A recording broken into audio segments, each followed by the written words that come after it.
ይህች ልጅ ሁሌም ወደ ስራ ስትሄድ ለዚህ ሰው ምግብ ትሰጠዋለች። ዛሬ ደግሞ ኢንተርቪው አለብኝ፣ መልካም እድል በለኝ ትለዋለች። የኔ ልጅ አንቺ እኮ መልካም ሴት ነሽ፣ አታስቢ፣ ይሳካልሻል ይላታል። መልካምነትን የተማርኩት ከእናቴ ነው።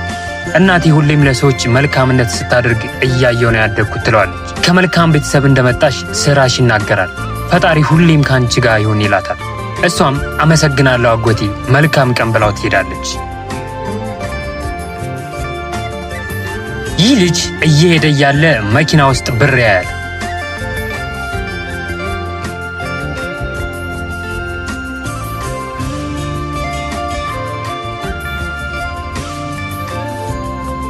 ብሩን አውጥቶም ይወስደዋል። እኒህ አባት የልጁን ድርጊት በመመልከት ወደሱ ሄደው ልጄ ምን እያረክ ነው? ትልቅ ሰው አይደለህ ይሉታል። አሁን ከዚህ ጥፋ፣ ይሄ የራሴ ገንዘብ ነው ይለዋል። ሰውየውም ገንዘቡም መኪናውም ያንተ አይደለም፣ እባክህ ይቅርብ መልሰው ይለዋል። አንተ ችጋራም ድሃ ደግሞ በዚህ መጣችሁ? አሁን ብር ፈልገ ነዋ በማለት ከኪሱ ሳንቲም አውጥቶ ወርሮለት ይሄዳል።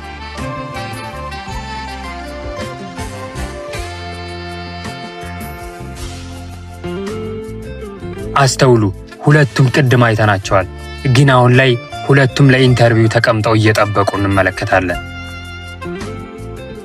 አሁንም ይህ ልጅ ተንኮል በማሰብ ልጅቷ ላይ ውሃ ይደፋባታል። ሐሳቡ እሷን እንዳትበልጠው ከኢንተርቪው ለማስተጓጎል ይመስላል።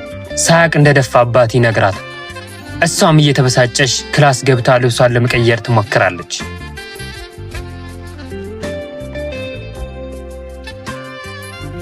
እሱም ክላሱን በውጭ ይቆልፍባታል።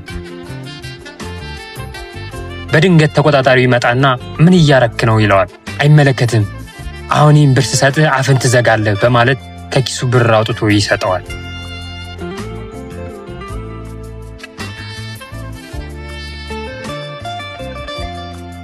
አሁን የኢንተርቪው ሰዓት ደርሷል።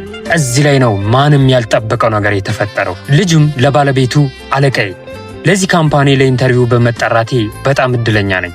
ኢንተርቪውንም አልፌ ድርጅቱን በቅንነት እንደማገለግል ተስፋ አድርጋለሁ ይለዋል። ይህ ሰው ወደሱ ይዞራል። ልጁም በትልቅ ድንጋጤ አለቃዬ አንተ ነህ ይለዋል። አዎ እኔ ነኝ። እኔ የሚቀጥራቸውን ሰዎች በተለያየ ምክንያት እፈተናለሁ። ለምሳሌ አንተን መውሰድ እንችላለን ይለዋል። ልጁም አለቃ እባክህ ይቅርታ ይለዋል። 1 ደቂቃ ጠብቀኝ በማለት ስልክ አውጥቶ ይደውላል።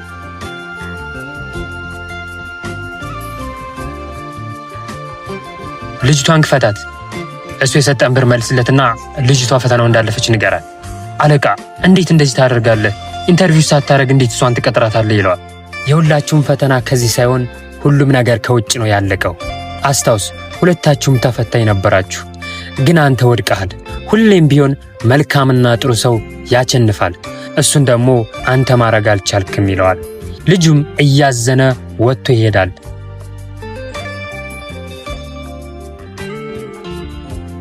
ልጅቷ ወደዚህ ቢሮ ትገባለች።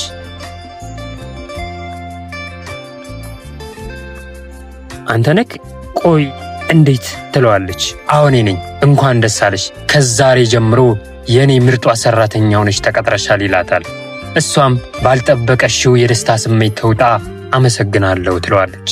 እንኪን $500 እምቢ እንዳትይ፣ አስታውሽ ደግሞ አንቺ ምግብ እያመጣሽ ትሰጪ ነበረ ይላታል። እሷም ተቀብላ መስግና ስራዋን ትጀምራለች። እና ቤተሰብ ሁሌም ቢሆን መልካምነት ለራስ ነው የሚለውን አባባል የምንጠቀመው ለዚህ ነው። እጅና አፈር አርጎ ሰራኝ ከሴት